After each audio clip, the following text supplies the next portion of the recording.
Hello everyone, I am प्रेरणा शर्मा। आज हम पढ़ेंगे एक कविता आरोह की। एक कविता जिसका नाम है एक गीत। एक गीत कविता में सबसे पहले तो हमें इसका नाम और इसके जो कवि हैं उनका नाम याद रखने की बहुत ज़रूरत है।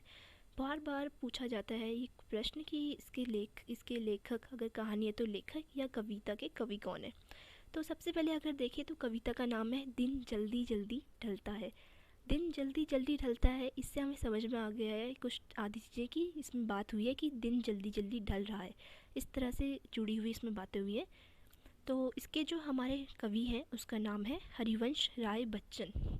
हरिवंश राय बच्चन ने लिखा है कविता दिन जल्दी जल्दी ढलता है। तो इसे पढ़ते हैं। हो जाए ना पथ में रात कहीं, मंजिल भी तो है दूर नहीं। जैसे हम देख रहे हैं इसमें कितनी आसान भाषा में लिखा हुआ है। हो जाए ना पथ में रात कहीं, पथ यहाँ पे पथ का मतलब है रास्ता।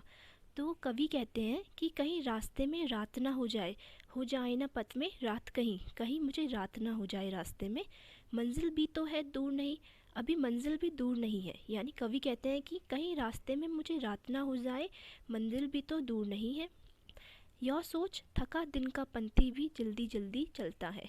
ऐसा ही सोच, यानी अगर हमें लगता है कि हमारी मंजिल आने वाली है तो हम अपने कदम और तेज़ कर लेते हैं। इसी तरह से हमारे कवि कह रहे हैं यही सोच के कि कहीं मंजिल मंजिल तो दूर नहीं है और पथ में कहीं रात ना हो जाए, यही सोच के थका दिन का पंथी, पंथी यानी राहगीर यानी राही, थका दिन का पंथी भी जल्दी जल्दी चलता है। यानी दिन भर थका पंथी राहगीर वो भी जब उसे लगता है कि अरे कहीं रात होने वाली है, मंजिल भी दूर नहीं है, तो वो भी जल्दी जल्दी चलता है। दिन जल्दी जल्दी ढलता है और इसी तरह दिन जल्दी जल्दी ढलता है। यानी कविता कहना चाहती है कि दिन जल्दी जल्दी ढलता है। हो जाए ना पथ में रात कहीं, कहीं रास्ते में ही हमें रात ना हो जाए। लेखक कहता है कि मतलब कवि कहते हैं कि मुझे रास्ते में कहीं रात ना हो जाए, मंजिल भी तो दूर नहीं है। और यही सोचकर वो जो दिन का थका पंथी होता है, यानी दिन का थका राहगीर होता है, राही होता है, थका हुआ राही राही भी जल्दी जल्दी चलता है और दिन जल्दी जल्दी ढलता है। अब दूसरी बार हमसे कवि क्या कहता है। बच्चे प्रत्याशा में होंगे, नीरों से जाग रहे होंगे, यह ध्यान परोग में चिड़ियाओं की, बढ़ता कितनी चंचलता है, दिन जल्दी जल्दी ढलता है। बच्चे प्रत्याशा में होंगे, प्रत्याशा यानी इंतज़ार, बच्चे इंतज़ार कर रहे होंगे। यहाँ पे कवि किसकी बात कर रहा है, चिड़िया, चिड़िया और चिड़िया के बच्चे। जैसे कि हमने ऊपर देखा कि जो राही है वो भी जल्दी जल्दी चल रहा है कि उसकी मंजिल आने वाली है। इसी तरह से इसको और पंछी यानी चिड़ियाओं से भी कंपेयर किया गया है कि जैसे हम देख रहे हैं कि बच्चे, चिड़िया के बच्चे इंतज़ार में होंगे, नीड़ों से झाँक रहे होंगे। यानी नीड़ों यानी घोंसलों, घोंसलों से चिड़िया के बच्चे झाँक रहे होंगे। अब क्यों झाँक रहे होंगे, क्योंकि वो चाहते हैं कि वो जानते हैं उनकी मम्मी आएंगी, यानी चिड़िया माँ आएगी और उन्हें खाना देगी। तो बच्चे इंतज़ार में होंगे, घोंसलों से झाँक रहे होंगे और यही ध्यान यानी ऐसी यही बात की सोच जो है वो चिड़ियाओं के मन में चंचलता बढ़ती है। चिड़िया जो खाना लेने गई है अपने बच्चों के लिए, वही यह सोच रही है कि उसके बच्चे इंतज़ार कर रहे होंगे, घोंसलों से झाँक रहे होंगे और यही जो ध्यान है अपने बच्चों का, यही चिड़िया के मन में बढ़ता क्या है, चंचलता बढ़ता है और दिन जल्दी जल्दी ढलता है। यानी इसी के साथ हमारा दिन जो है वो भी जल्दी जल्दी ढलता है।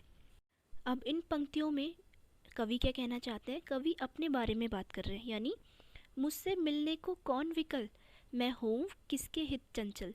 यानी कवि कह रहे हैं कि मुझसे मिलने के लिए कौन विकल है, यानी कौन बेचैन, कौन व्याकुल है मुझसे मिलने के लिए। जैसे चिड़िया जो है वो उसके लिए व्याकुल कौन है, उसके चिड़िया के बच्चे। वैसे ही कवि कह रहा है मेरे लिए तो कोई नहीं है जो मेरे लिए व्याकुल हो, मुझसे मिलने के लिए कौन विकल, मैं हूँ किसके हित चंचल।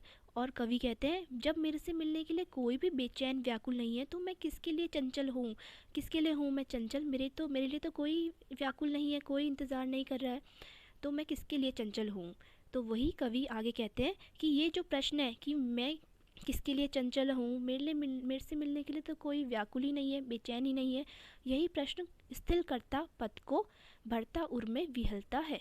यानी यही प्रश्न कि कवि के लिए कोई नहीं व्याकुल है, कवि किसके लिए चंचलता दिखाए, यही प्रश्न कवि को कवि के जो पद हैं, पैर हैं, उसको स्थिर करता है, यानी कवि के कदम खुद ब खुद धीरे हो जाते हैं, धीमी गति से चलने लगते हैं और उसके जो हृदय है उसमें बेचैनी भर देता है यह प्रश्न।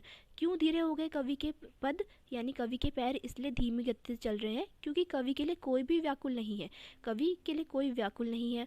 और यही प्रश्न जो है उसके हृदय में भी बेचैनी भर देता है कि उसके लिए कोई व्याकुल है ही नहीं, तो मैं किसके लिए चंचल हूँ। और इसी तरह दिन जल्दी जल्दी ढलता है। तो इसमें हमने देखा, इसकी हम अगर एक बार समरी देखें तो क्या है, दिन जल्दी जल्दी ढलता, यह कविता हरिवंश राय बच्चन ने लिखी है। इसमें बोलते हैं कि कहीं हो जाए ना पथ में रात, कहीं मंजिल तो है दूर नहीं, कहीं रास्ते में ही रात ना हो जाए, मंजिल भी तो दूर नहीं है। और यही सोच के जो दिन का थका पंथी यानी राहगीर है वो भी जल्दी जल्दी चलता है और इसी तरह दिन जल्दी जल्दी ढलता है। फिर बच्चे, जो चिड़िया के बच्चे हैं, वो प्रत्याशा इंतज़ार में होंगे, वो घोंसलों से झांक रहे होंगे और यही जो ध्यान है कि उनके बच्चे इंतज़ार कर रहे हैं, यही चिड़ियों के मन में चंचलता भर देता है और इसी तरह दिन जल्दी जल्दी ढलता है। फिर कवि कहते हैं कि मुझसे मिलने को कौन व्याकुल है, कौन बेचैन है, तो मैं किसके लिए चंचलता दिखाऊं। ये प्रश्न कवि के पैरों को धीमी गति कर देता है और उसके हृदय में यानी हृदय में विहलता, बेचैनी भरता है और दिन जल्दी जल्दी ढलता है।